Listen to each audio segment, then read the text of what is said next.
ज्यानं कटुता निर्माण होईल। आरक्षणावर बोलताना शरद पवार यांनी हे विधान केलंय, तर शरद पवारांनी एक्स म्हटलं की वाय समजायचा असा टोला मुख्यमंत्री फडणवीसांनी लगावला।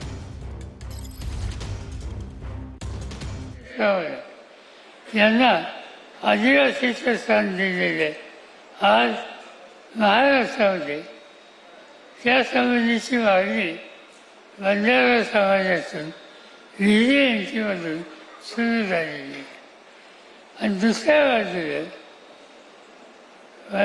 आदिवासी समाजात त्यांचं शिक्षण मला मिळते आणि त्यांची भूमिका काही झालं तर चालेल पण आदिवासीच्या कोट्यात हात घालू नका। याचा अर्थ राज्य सरकार निर्णय असे घेतात की त्यांनी कटुतावादी समाजामध्ये विभागणी होईल आणि नेमकी स्थितीत आज या ठिकाणी दिसते।